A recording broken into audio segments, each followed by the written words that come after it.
데살로니가에서 전도하던 사도 바울이 유대인의 핍박으로 인해서 베레아라는 곳으로 피신을 했습니다.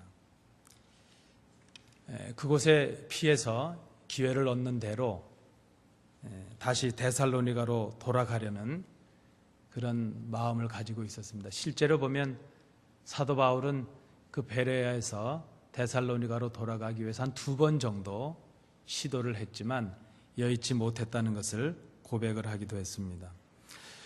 그런데 데살로니가에 있었던 이 유대인들이 얼마나 횡포가 심했는가 하면 베레아까지 도망간 그 사도 바울에게 데살로니가의 깡패들을 보내서 그를 해코지하고 죽이려 했던 그런 모습도 우리가 성경에서 보게 됩니다.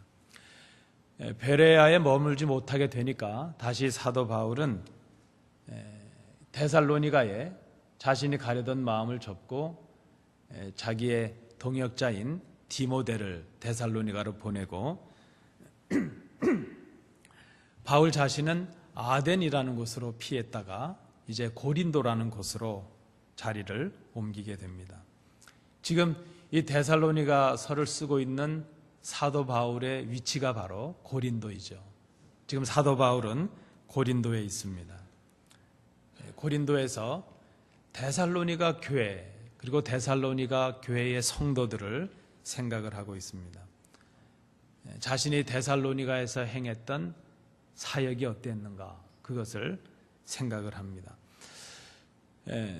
학자마다 좀 차이는 있지만 우리가 대략적으로 본다면 사도 바울은 데살로니가에서 한 3개월 정도를 머물고 복음을 전했던 것으로 보여집니다. 그러니까 지금 이 데살로니가 교회는 사도 바울이 증거하고 세웠던 어떤 교회보다도 아주 어린 교회입니다.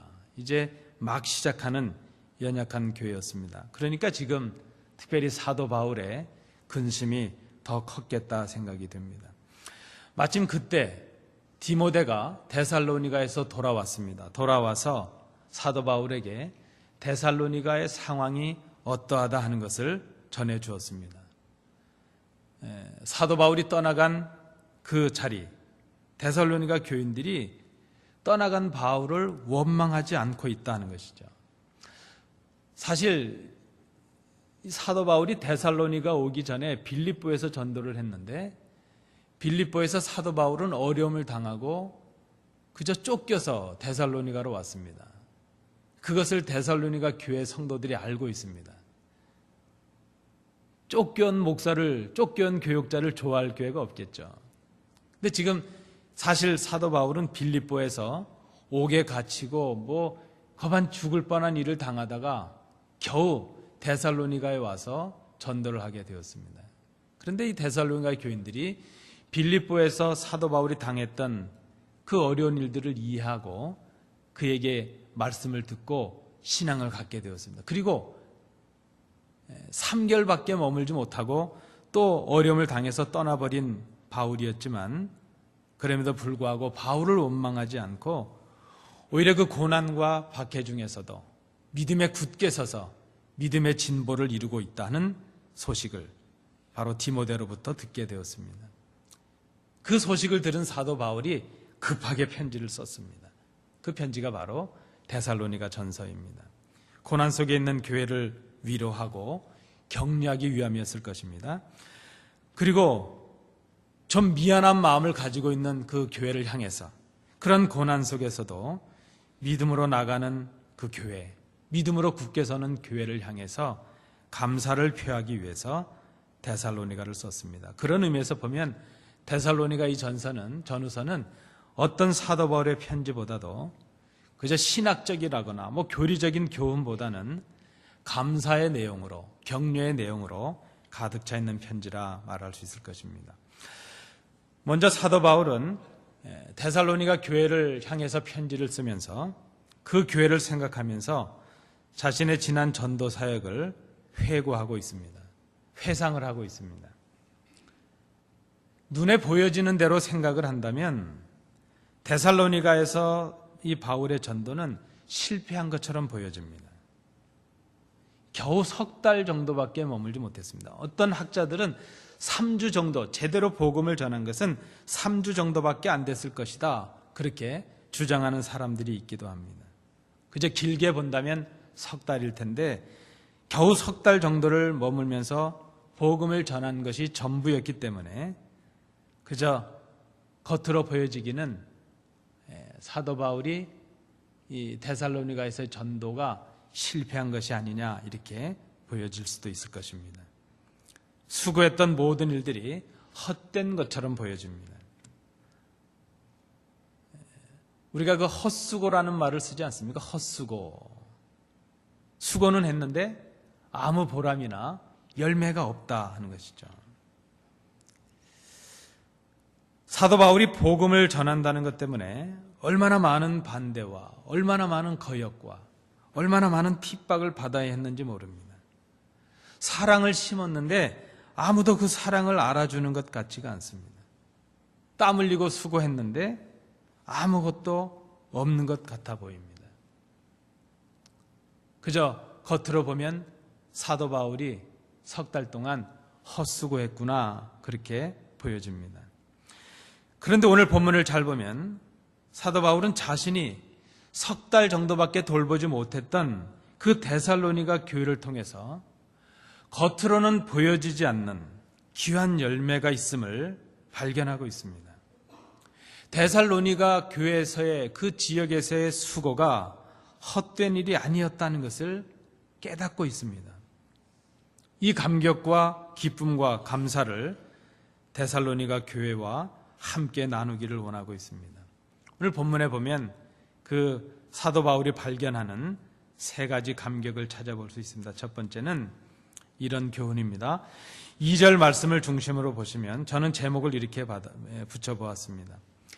반대를 당하는 것이 꼭 실패를 의미하는 것은 아니다 하는 것입니다.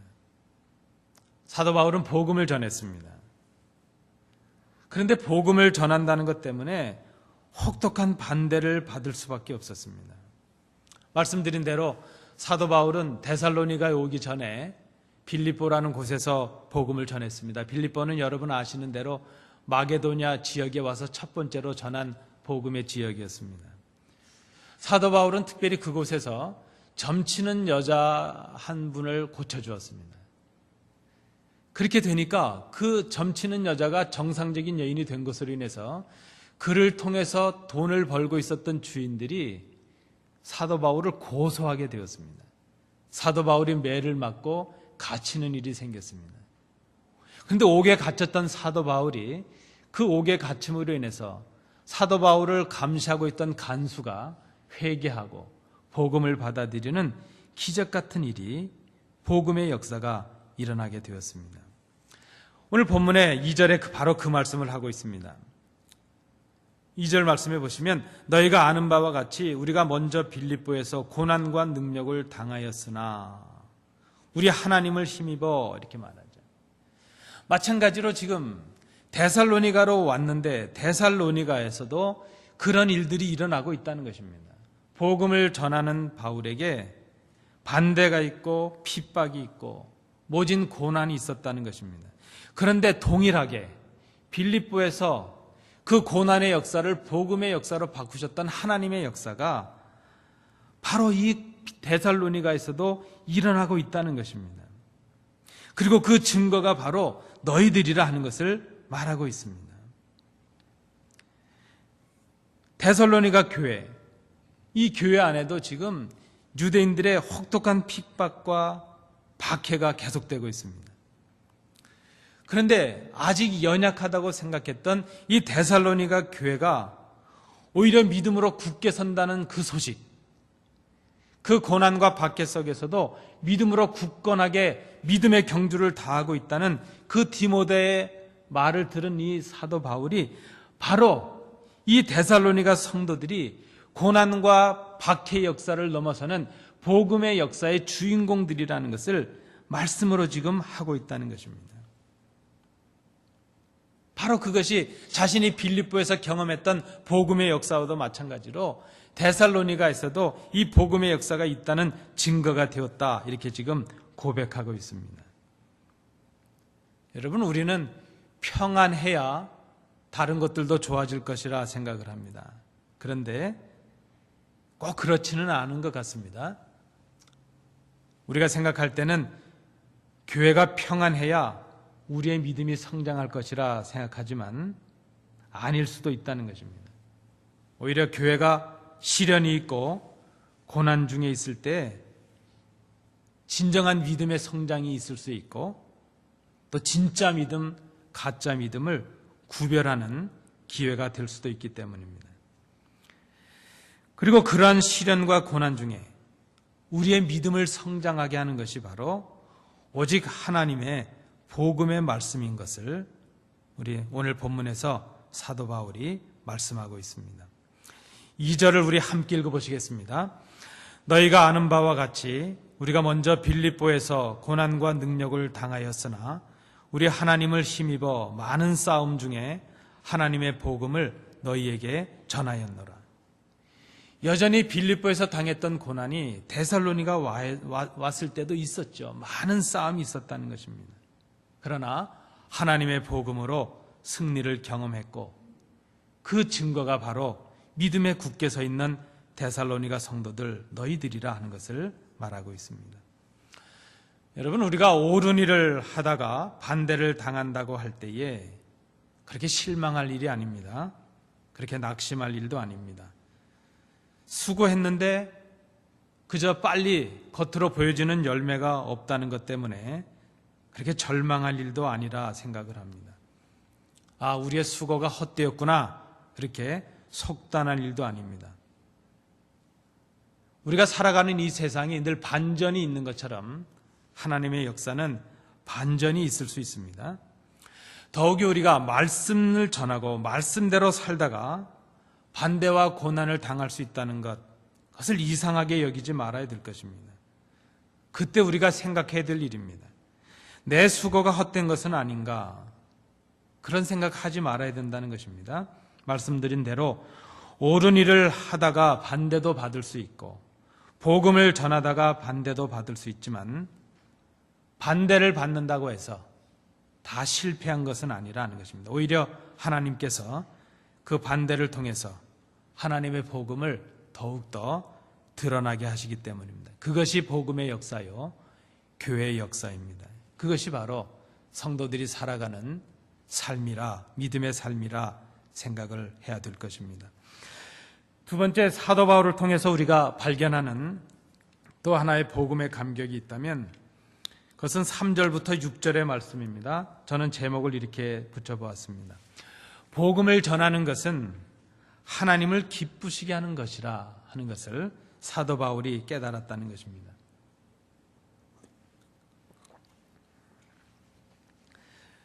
사도 바울은 누구보다도 자신이 누구인가 하는 것을 분명히 알고 있는 사람이었습니다.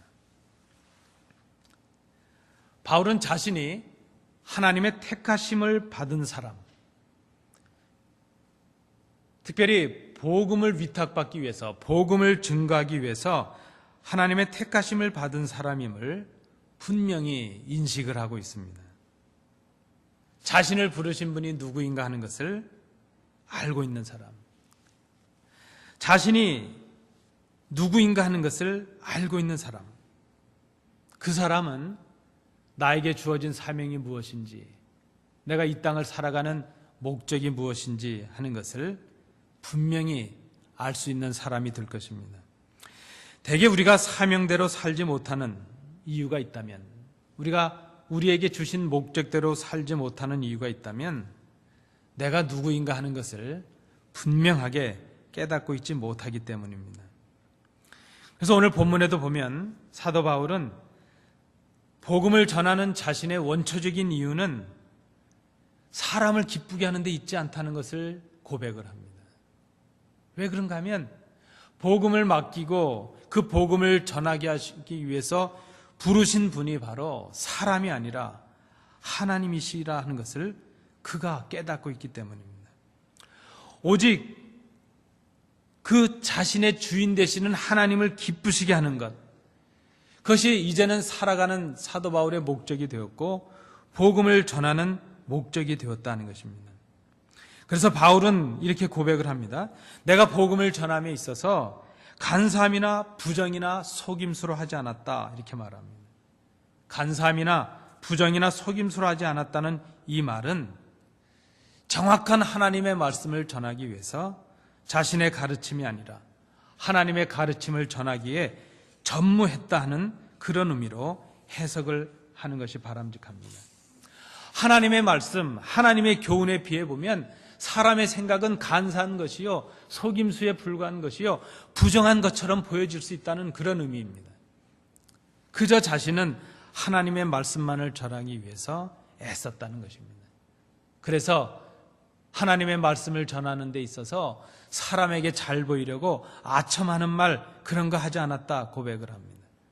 복음을 전하는 것으로 인해서 자신의 욕심을 구하려고 하지 않았다, 그렇게 고백을 합니다. 철저하게 하나님의 임재 앞에서 부르신 그 하나님의 목적을 생각하면서 두렵고 떨리는 마음으로 복음을 전했다 하는 것을 고백을 하고 있습니다. 그리고 사도 바울은 실제로 그런 삶을 살았습니다. 여러분, 우리가 늘 생각하는 말 아닙니까? 코람 데오라는 말입니다. 하나님 앞에서, 하나님의 임재 앞에서, 눈에 보이지 않는 하나님이지만 내 호흡과 내 마음의 생각도 감찰하시는 그 하나님 앞에서 두렵고 떨리는 마음으로 살아가는 것, 그것이 바로 사도 바울의 삶의 모습이었다는 것입니다. 복음을 전하는 것이나 사역을 하는 것이나 일상의 삶을 살아가는 것 자체가 사람들 앞에서가 아니라 사람들 너머에서 불꽃 같은 눈으로 보이지 않는 것까지 살피시는 그 하나님 앞에, 하나님의 임재 앞에서 사도 바울이 그렇게 자신을 세우고 살았다는 것입니다. 하나님의 임재 앞에서 자신을 세운 이 사도 바울은 그래서 사람들로부터 받는 그런 칭찬, 그런 비난, 그런 영광에 연연하지 않을 수 있었습니다. 사리와 사욕에 마음을 빼앗기지 않을 수 있었습니다. 하나님 앞에 자신을 세웠기 때문입니다. 하나님을 기쁘시게 하려 했던 이 사도 바울의 사역이 헛된 일이 되었을 리가 없습니다. 겉으로 보이기에는 실패처럼 보이지만 실패로 끝날 리가 없습니다. 하나님께서 그렇게 두실 리가 없기 때문입니다. 여러분, 우리가 우리의 길이 막히거나 혹은 앞이 캄캄할 때 우리가 생각해야 될 일입니다. 내가 누구인가 하는 것이죠. 내가 왜 살아야 되고 왜 지금 여기에 존재하고 이 시대, 이 땅, 이 시간에 내가 왜 여기에 서 있어야 되는가 하는 하나님의 목적의 필연성, 하나님의 목적이 있으셔서 여기 세우셨고 하나님의 목적이 있으셔서 이러한 저러한 사명을 맡기셨다는 그것을 우리가 생각해야 된다는 것입니다. 내가 누구인가 하는 것이죠.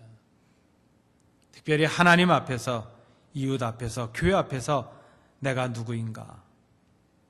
우리는 복음을 위하여 하나님의 택하심을 받은 사람들입니다. 복음은 목사들만 전하는 것이 아닙니다.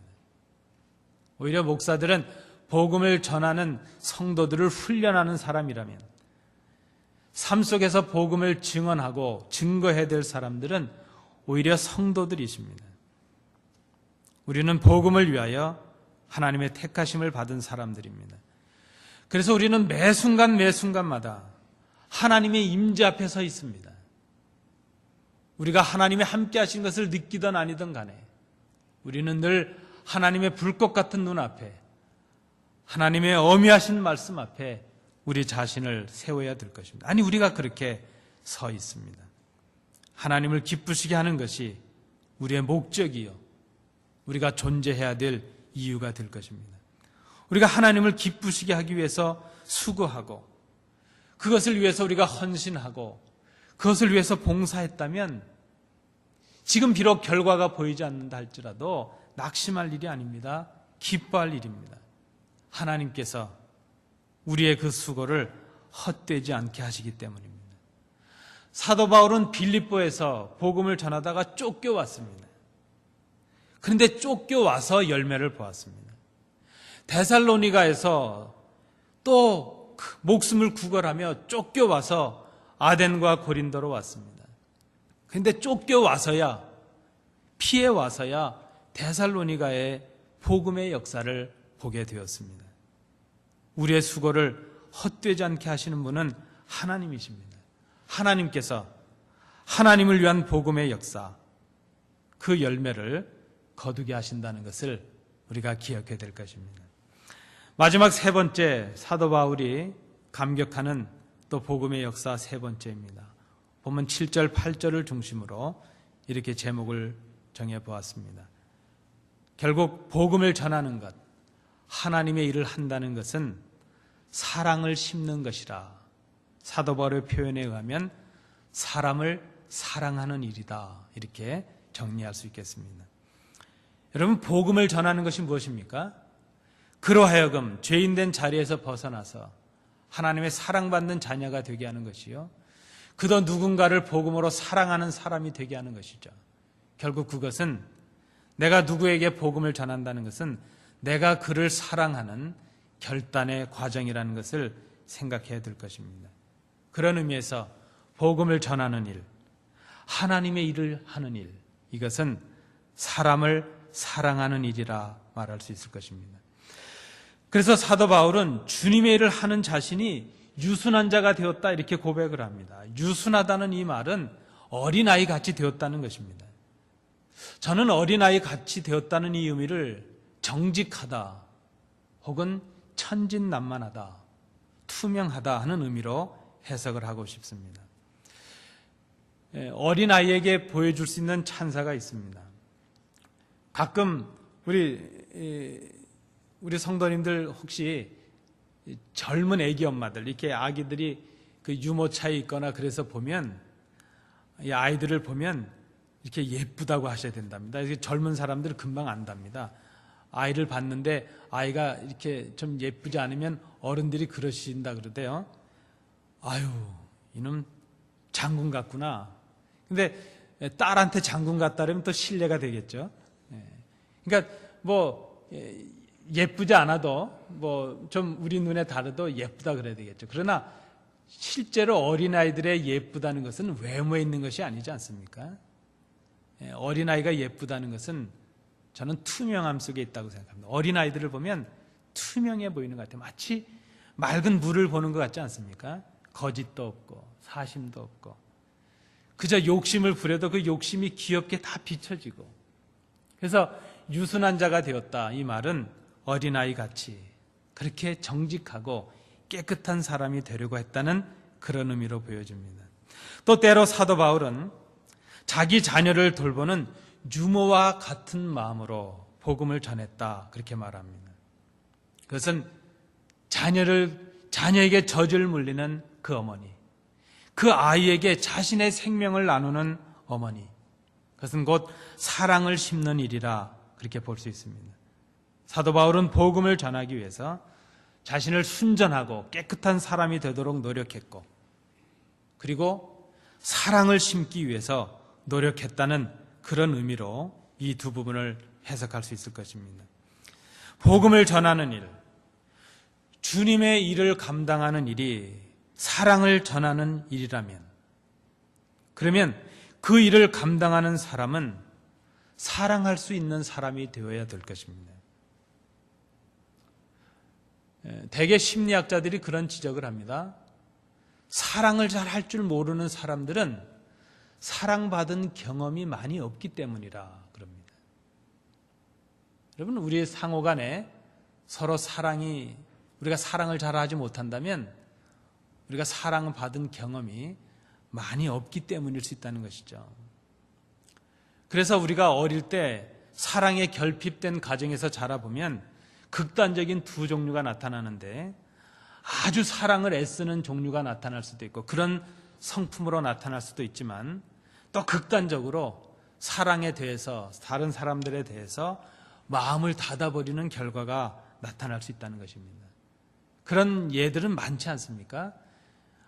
심한 알코올 중독자의 아버지 아래서 심한 알코올 중독자가 나타나기도 하지만, 동시에 아주 술하고는 담을 쌓는 그런 극단적인 모습이 나타나는 것과도 같다, 이렇게 볼 수 있을 것입니다.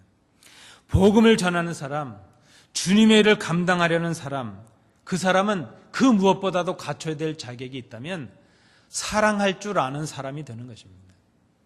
사랑을 받을 줄 알고 사랑을 전할 줄 아는 그런 사람이 되는 것이죠. 오늘 사도 바울은 오늘 본문에서 우리가 이같이 너희를 사모했다, 이렇게 고백을 합니다. 데살로니가 교회에 복음을 전한 것, 그것은 다르게 표현하면 사랑을 고백한 것이라, 내가 너희를 사랑한 것이라, 그렇게 지금 말을 하고 있다는 것입니다. 8절 말씀을 보실까요? 우리가 이같이 너희를 사모하여 하나님의 복음뿐 아니라 우리의 목숨까지도 너에게 주기를 기뻐함은 너희가 우리의 사랑하는 자 됨이라. 결국 복음, 데살로니가 성도들에게 복음을 전했다는 것은 데살로니가 교회 성도들을 사랑하기 위해 애썼고 사랑했다는 사도 바울의 고백이라는 그런 말씀으로 해석이 될 것입니다.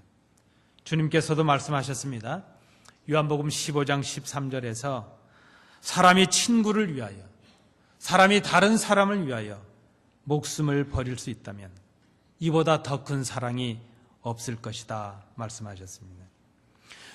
우리 모두는 다, 우리 인간들은 죽음은 마지막이라고 생각을 합니다. 그런데 여러분, 우리에게 주신 복음의 능력으로 인한 이 사랑을 심는 일, 이 사랑, 이것은 우리가 마지막이라고 생각하는 그 죽음까지도 넘어설 수 있는 능력이 될 것입니다. 그래서 우리는 죽음이 두렵고 죽음이 마지막이고 끝이라고 생각하지만 물살에 떠나려가는 그 아들을 사랑하는 아버지는 그 아들을 구하고 자신의 목숨을 버릴 수가 있습니다. 다른 사람을 향한 사랑이 그렇게 깊은 사람들은 사람들이 피해 나오는 빌딩 속으로 들어가면서도 한 생명이라도 더 구하기 위해서 애쓰면서도 자신의 목숨을 버릴 수 있는 그런 사랑의 결단을 할 수도 있습니다. 여러분, 우리가 9월달이 되면 늘 911을 기억하지 않습니까? 여러분, 우리 동네 이글락 가면 저 아래쪽으로 내려가면서 공원이 하나 왼편에 있습니다. 거기에 가시면 그 911에 희생됐던 분들의 이름이 동판에 다 있고, 또 그때 채취되었던 골재와 빌딩 조각들을 갖다가 전시를 해놓은 곳이 있습니다. 저는 그저 우리 가족들과 함께 저녁 때 가끔 거기 가서 또 바람도 쐬고, 또 그곳에는 우리가 알고 있는 성도들의 두 가정의 자녀들이 이름이 있기도 하고 그 명단들을 찾아보고 기도도 하고 그렇습니다. 참 놀랍습니다. 어떻게 그 소방관들이 사람들이 피해 나오는, 목숨을 얻기 위해서 피해 나오는 그 빌딩을 향해서 그들을 피신시키면서 그 빌딩 속으로 들어가서 자신의 목숨을 버릴 수 있었을까?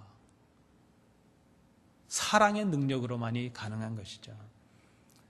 우리는 이 복음의 역사, 이 사랑의 능력을 주님의 십자가에서 발견하게 됩니다. 누구에게나 죽음은 두려운 것이고 누구에게나 십자가의 행은 고통스럽고 치욕스러운 것인데 주님은 우리를 살리시기 위해서 그 십자가에서 당신이 말씀하셨던 것처럼 사람이 친구를 위하여 목숨을 버리면 이보다 더 큰 사랑이 없지. 그리고 친히 그 말씀을 실천하심으로 우리를 위하여 당신의 목숨을 버려주셨습니다. 여러분, 예수 믿는 일, 사람을 사랑하는 일입니다. 복음을 전하는 일, 주님을 위하여 일하는 일, 교회를 위하여 하는 모든 일, 사람을 사랑하기 위함이요 하나님의 뜻을 이루기 위함이라면 우리가 이 일을 하기 위해서 사람을 사랑하는 마음, 사랑을 받을 수 있는 마음, 사랑을 심는 우리의 수고, 이것을 주저하지 말아야 될 것입니다. 말씀드린 대로 바로 이 일을 위해서 주님께서 우리를 죽으셨습니다. 이 일을 위해서 사도 바울이 그 모진 고난과 고통을 받으면서도 내가 너희를 사랑하였다, 그렇게 고백을 하고 있습니다. 하나님의 복음, 하나님의 사랑을 심기 위함이셨습니다. 우리가 지금 전하고 있는 이 복음도 다르게 말하면 우리를 향하신 절절히 애끓는 하나님의 사랑 아니겠습니까? 죄된 자리에서 돌이켜라. 나의 자녀가 되어서 나와 함께 살자고 우리를 애타게 부르시는 하나님의 사랑의 절규요, 하나님의 사랑의 호소가 바로 이 복음 아니겠습니까? 그래서 이 복음을 전하는 일, 주님의 일을 하는 일, 사랑이 아니고서는 감당할 일이 아니구나 하는 생각을 우리가 해야 될 것입니다. 복음을 전하는 일, 주님의 일, 이것은 사람을 사랑하는 일이요, 하나님을 사랑할 수 있는 사람들을 만드는 일이요, 다른 사람들을 사랑할 수 있는 그런 사람들을 만드는 바로 people making, 사람을 만드는 일이라 말할 수 있을 것입니다. 사랑을 모르던 사람들에게 사랑을 전함으로 그가 사랑으로 인하여 감격을 누리게 하는 일, 그것이 복음의 일입니다. 이제 그도 다른 사람에게 사랑을 전함으로 사랑받는 사람으로 살아갈 수 있게 하는 일, 이게 복음의 일입니다. 이것을 위해서 우리가 봉사하고 교회 일을 해야 됩니다. 사랑을 전하지 못하는 일, 그것을 하나님이 기뻐하실 리가 없습니다. 그러나 복음을 전하는 일, 사랑을 전하는 일이라면 지금 비록 결과가 보여지지 않다 할지라도 낙심하지 마십시오. 그 일은 하나님이 기뻐하실 일이요, 하나님이 기억하실 일이요, 하나님이 기억하시는 그 일이 헛될 리가 없음을 우리는 이미 깨닫고 있습니다. 말씀을 맺도록 합니다. 바울은 빌립보에서의 경험을 데살로니가 교회를 통해서, 그 성도들을 통해서 다시 하고 있다고 지금 회상하면서 회고하고 있습니다. 성도는 하나님의 택하심을 받은 사람들입니다. 교회는 하나님의 택하심을 받는 공동체입니다. 이유가 있다면 복음을 전하게 하려 하시기 위함입니다. 주님의 일에 참여하게 하시기 위함입니다. 우리를 위해 목숨을 버리신 주님처럼 우리도 주님을 본받게 하시기 위함입니다. 복음의 일을 하는 성도라면 반대를 당할 수도 있고 고난과 시련을 당할 수 있지만 두려워하지 말아야 될 것입니다. 오히려 고난과 시련을 통해서 우리의 믿음을 단련하시고 정제된 믿음으로 바꾸시는 하나님의 역사를 기억해야 될 것입니다. 하나님의 영광을 위해서 우리가 이 일을 해야 될 것입니다. 그렇기에 사도 바울처럼 자신의 유익을 구하거나 욕심을 채우는 일이 돼서는 안 될 것입니다. 사랑을 심는 일, 사람을 사랑하는 일이 되어야 될 것입니다. 우리가 그렇게 지금까지 수고했다면 낙심할 일이 아닙니다. 그 수고는 헛된 일이 아니기 때문입니다. 여러분, 저는 오늘 우리 이 교회를 사임하고 이제 교회를 떠납니다. 제가 이제 다른 교회 가서 그 교회 성도들에게 처음 설교를 이 본문으로 하게 될 것입니다. 사도 바울이 빌립보에서 그 경험을 데살로니가에서 경험했다고 고백했던 것처럼 저는 새로 부임하는 그 교회에서 안디옥 교회의 이 경험이 바로 하나님의 복음의 진보가 되었고 하나님의 복음의 반전의 역사가 되었음을 고백할 수 있기를 원합니다. 그리고 바울이 데살로니가 교회 성도들에게 당신들이 바로 나의 기쁨이요 복음의 증거이라고 고백하는 것처럼 저도 그 교회에서 안디옥 교회 성도들을 복음의 역사요 하나님의 반전의 역사요 감사의 조건으로 고백할 수 있기를 원합니다. 우리의 모든 수고가 헛되지 않게 하시는 하나님께 영광을 돌려드립니다. 기도합니다. 은혜로우신 아버지 하나님, 하나님의 인도하심 가운데 지난 5년의 역사 동안 복음을 증거하게 하신 것 감사를 드립니다. 이제 그 복음의 역사에 열매를 거두게 하시며 그 모든 수고를 통하여 하나님 영광을 거두어 주옵시며 이후에 들려지는 모든 역사들이 하나님께 감사와 영광의 소식들이 되게 하여 주옵소서. 그간 부족한 종으로 인하여 마음의 상처와 아픔이 있는 성도들이 있다면 주님 제하여 주옵소서. 그리고 좋은 기억들 남게 하셔서 우리의 복음의 역사와 복음의 진보를 이루는 복된 교회 되게 하옵소서. 특별히 충실한 종 우리 이 목사님 네 분 이제 같이 사임하는데 그의 진로도 열어주시고 충성스러웠던 그 수고를 기억해 주셔서 하나님 크신 것으로 갚아 주옵소서. 주신 은혜 감사드리며 예수님 이름으로 기도하옵나이다. 아멘.